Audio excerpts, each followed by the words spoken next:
A warm welcome to your Barbados Today evening news update for Thursday, March 25.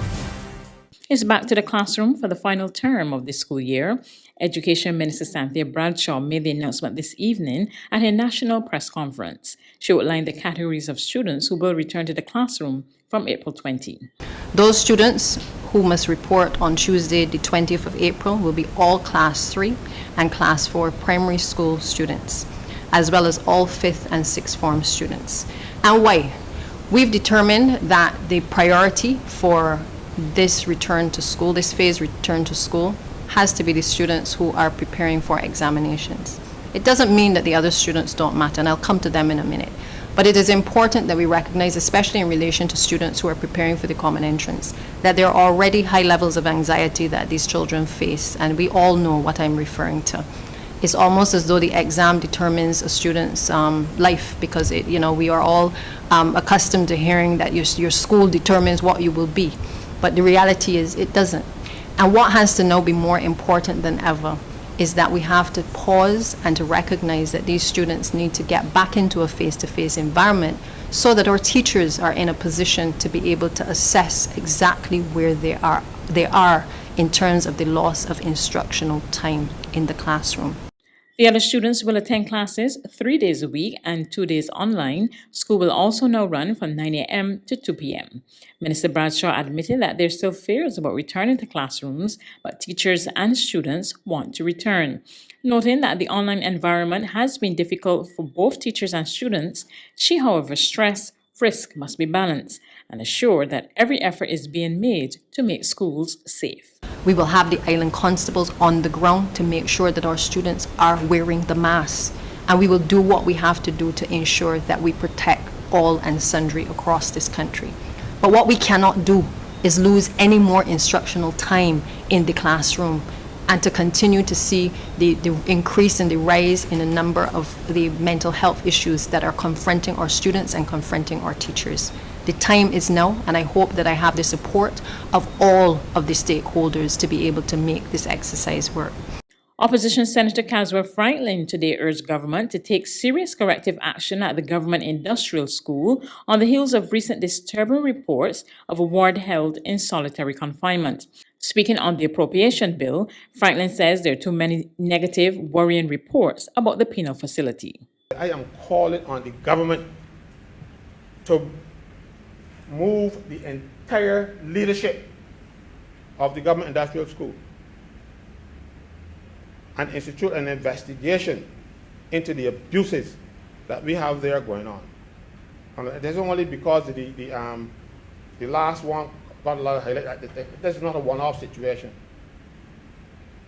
This is the one that got the public's attention, but there are many.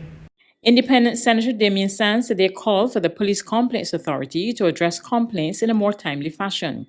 He told the Senate that some 20 complaints filed since 2017 are yet to be handled, and he's hoping an agreement between the police and the Complaints Authority can correct the problem. The Royal Barbados Police Force will allow, or rather facilitate, access to certain police records and files so as to help the Police Complaints Authority be able to do their job rather than having to wait on the police to provide a report. And let me be fair, because I don't want someone doing bashing on the police. The reality is that the police are overworked as well. They have limited resources and have to deal with pressing issues every day. But having said that, the complaints of our citizens is equally important, and we need to be able to address those just as fast and just as efficient as we deal with other pending criminal matters. Independent Senator Julian Hunt suggests there could be some fallout from the hike in the minimum wage set for April 1. Noting the concerns raised by business owners who have suggested that the timing is not right, Hunt told lawmakers in the upper chamber today employers may make changes to accommodate the increased costs. Some employers will now look for ways to do work using less employees, because there will be efforts to maintain some measure of stability in labor costs, so that if the basic rate, the basic cost of labor goes up, you may find that enterprises may try to mitigate those increases by trying to do at least as much work but using less employees. I am aware of instances where, through collective bargaining, certain increases were agreed upon.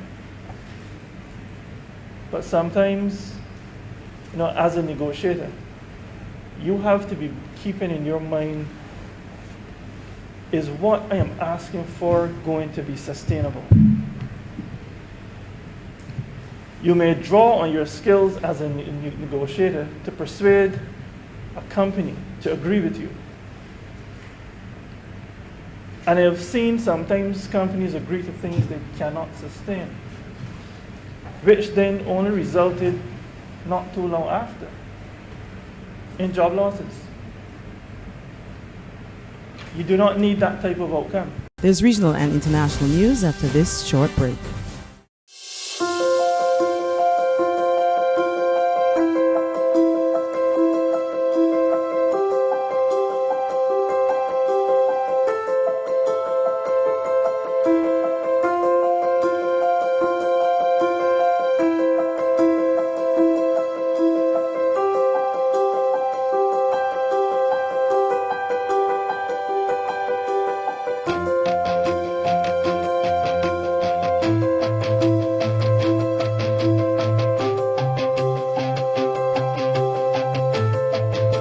Barbados Today, news you can trust. To regional news, Guyana's President Irfan Ali has announced a massive vaccination campaign that will now target persons 40 years and older starting next week.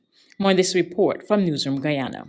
Acknowledging that the country has already secured 200,000 doses of COVID-19 vaccines, 120,000 of the Oxford AstraZeneca and 80,000 of the Sinopharm, President Irfan Ali on Wednesday assured Guyanese that more vaccines are on its way, although he provided no detail on where an additional 200,000 doses will come from.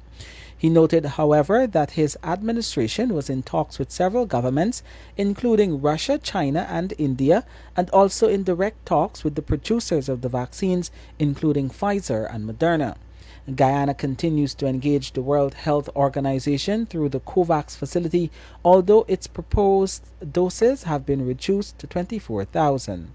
The government of Guyana is aggressively pursuing a strategy to vaccinate as many Guyanese as would be necessary to attain herd immunity and eventually ensuring all Guyanese are vaccinated. Our goal is to vaccinate as many as 10,000 citizens per day. To achieve this, the government of Guyana is embarking on an integrative approach. Dr. Ali said in order to store and manage the vaccines and execute the task, the Ministry of Health has engaged various private sector players with the capacity to assist in the rollout. Additionally, the Guyana Defence Force has agreed to make some 400 ranks available to help with expediting the registration of citizens, while persons from local government bodies, civil society, medical and nursing students, and the medical brigade of the GDF will be trained to assist in the process. On the international front, the man accused of fatally shooting 10 people in Colorado at a grocery store appeared in court today. He was not granted bail. More in this report from Chris Dingham of Reuters Television. Ahmad Al-Aliwi Alisa was wheeled into Boulder County Court on Thursday, where a judge ordered the 21-year-old accused of fatally shooting 10 people at a Colorado supermarket to be held without bail while he undergoes a mental health assessment requested by his lawyers. Our position is that we cannot do anything until we are able to fully assess Mr. Alisa's mental illness. We cannot begin to assess the nature and depth of Mr. Alisa's mental illness until we have the discovery from the government. Alisa faces 10 counts of murder and 1 attempted murder charge stemming from the rampage on Monday at King Soopers grocery store. You have the right to be informed of the nature of the charges. You have the right to a jury trial. Sir, do you understand those rights as I've explained them to you this morning? I need you to answer out loud. Yes. Okay, and for the record, you answered affirmatively. The mental health assessment requested by Alisa's defense lawyers would likely push back his preliminary court hearing by a couple of months. We will be filing additional charges in the next couple weeks. District Attorney Michael Dougherty told the judge he'd be filing more charges against Elisa as the investigation was ongoing. Police have not yet publicly identified a motive for the killings. That's news, but for the very latest, visit our website at www.barbadostoday.bb. You can also subscribe to our e-paper, email updates, or like us on Facebook, and sign up for our breaking news alerts via WhatsApp. We're also on Izumi Media and bus terminals, as well as screenplay at supermarkets and gas stations near you. You can also hear us on Mix 96.9 FM and Capital Media HD 99.3 FM.